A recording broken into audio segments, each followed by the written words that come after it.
Oke, kita mau bahas sesuatu yang gede banget nih. Bayangin, ada sebuah perlombaan ekonomi global yang nilainya 2,8 triliun dolar. Gila kan? Dan yang paling seru, Indonesia itu ada di tengah-tengah arena pertarungannya. Ini bukan cuma soal duit ya, ini soal ambisi besar kita sebagai bangsa buat jadi, katakanlah, pusatnya ekonomi syariah dunia. Langsung aja, to the point. Menurut laporan terbaru State of the Global Islamic Economy atau SGIE, posisi Indonesia di mana? Peringkat 3 dunia. Keren banget. Ini posisi elit loh. Kita udah sejajar sama raksasa-raksasa lain. Tapi, pertanyaannya adalah, apa kita puas cuma jadi nomor 3?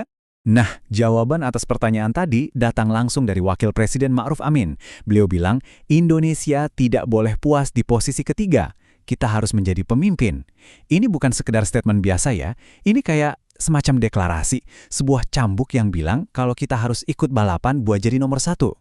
Dari sinilah perlombaan yang sebenarnya dimulai. Yuk, kita lihat peta kekuatannya. Oke, sebelum kita ngomongin apa aja yang perlu dibenahin, kita harus tahu dulu kekuatan kita di mana, kan?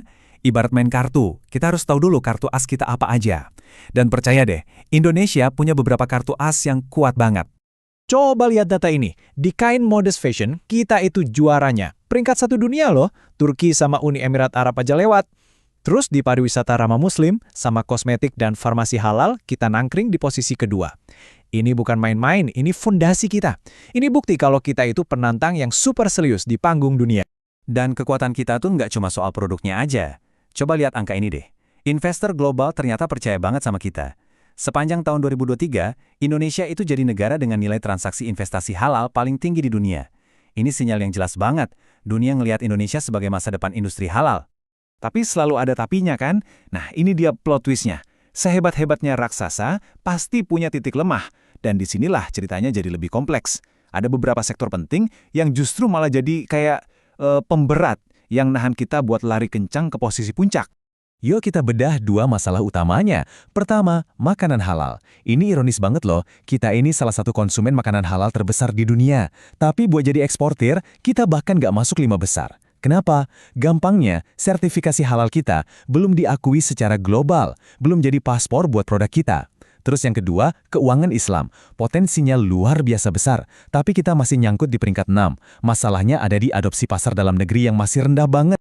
Nah, grafik ini nunjukin masalahnya dengan jelas banget. Lihat deh, pangsa pasar keuangan syariah di negara kita sendiri itu belum sampai 11%. Coba bandingin sama Malaysia, tetangga kita, mereka udah di atas 40%. Ini kan artinya ada potensi raksasa yang belum kita garap, padahal ini ada di halaman belakang rumah kita sendiri. Sekarang kita lihat satu contoh kasus yang benar-benar jadi semacam lonceng peringatan buat kita semua.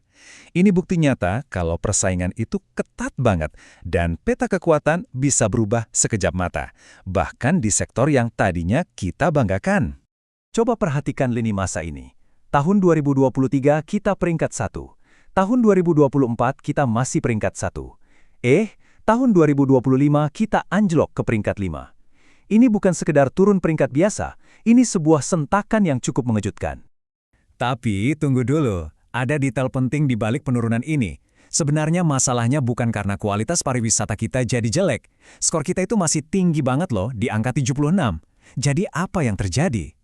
Gampangnya gini, kita mungkin jalan, tapi pesaing kita itu lari sprint.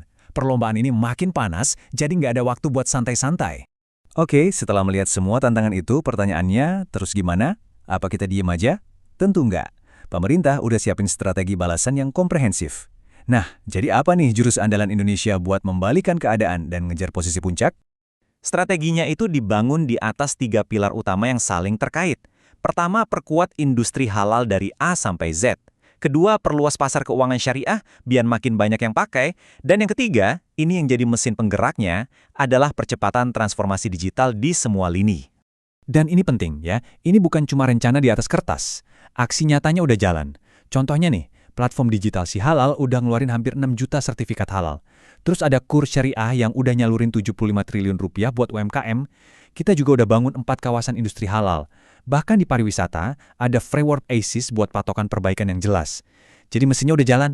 Dan yang paling penting nih, ini semua bukan proyek hangat-hangat tai ayam. Seluruh strategi ini udah dimasukin ke dalam rencana pembangunan jangka panjang nasional, alias RPJPN sampai tahun 2045.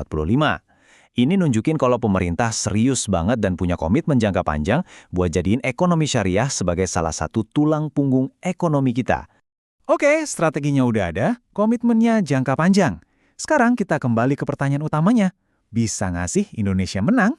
Nah, buat jawab itu, kita juga harus kenal siapa lawan-lawan terberat kita di arena global.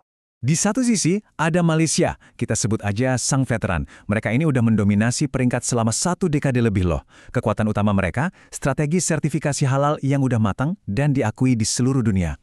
Nah, di sisi lain, ada Arab Saudi, sang visioner. Mereka ini lagi jor-joran pakai dana raksasa dari visi 2030 buat ekspansi super agresif ke semua sektor halal. Jadi, inilah inti pertarungannya. Indonesia punya keunggulan pasar domestik yang super besar dan strategi yang udah jelas. Tapi lawan kita bukan kaleng-kaleng, ada si veteran yang berpengalaman dan si visioner yang modalnya nggak ada habisnya. Pertanyaan besarnya, dengan semua itu, apakah ambisi dan eksekusi strategi kita bakal cukup buat merebut posisi nomor 1 di tahun 2028 nanti? Kita lihat saja, karena perlombaan ini masih jauh dari kata selesai.